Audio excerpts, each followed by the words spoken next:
In this video, we will show you how to delete a page in Google Documents.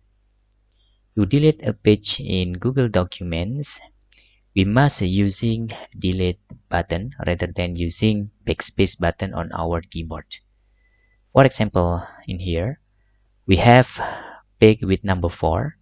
If we are using backspace button, you can see I'm using backspace button, but the number 4 is still appear. Okay, let's show the on-screen keyboard.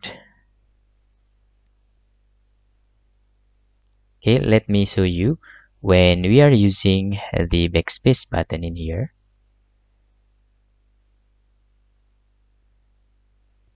Okay, when we are using backspace button, the number 4 is still appear. You must using delete button in here, block all of this. You can doing something like this, and this is the most important to delete a page in Google Documents.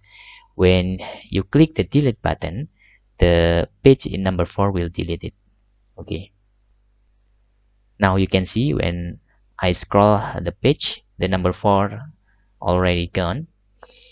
Okay, same with the number 2. Let's delete this.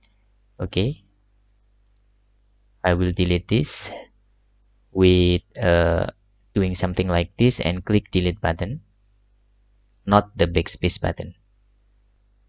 Now there is left to page 1 and 2. Okay, that's all tutorial how to delete a page in Google Documents. Hope this video helpful for you.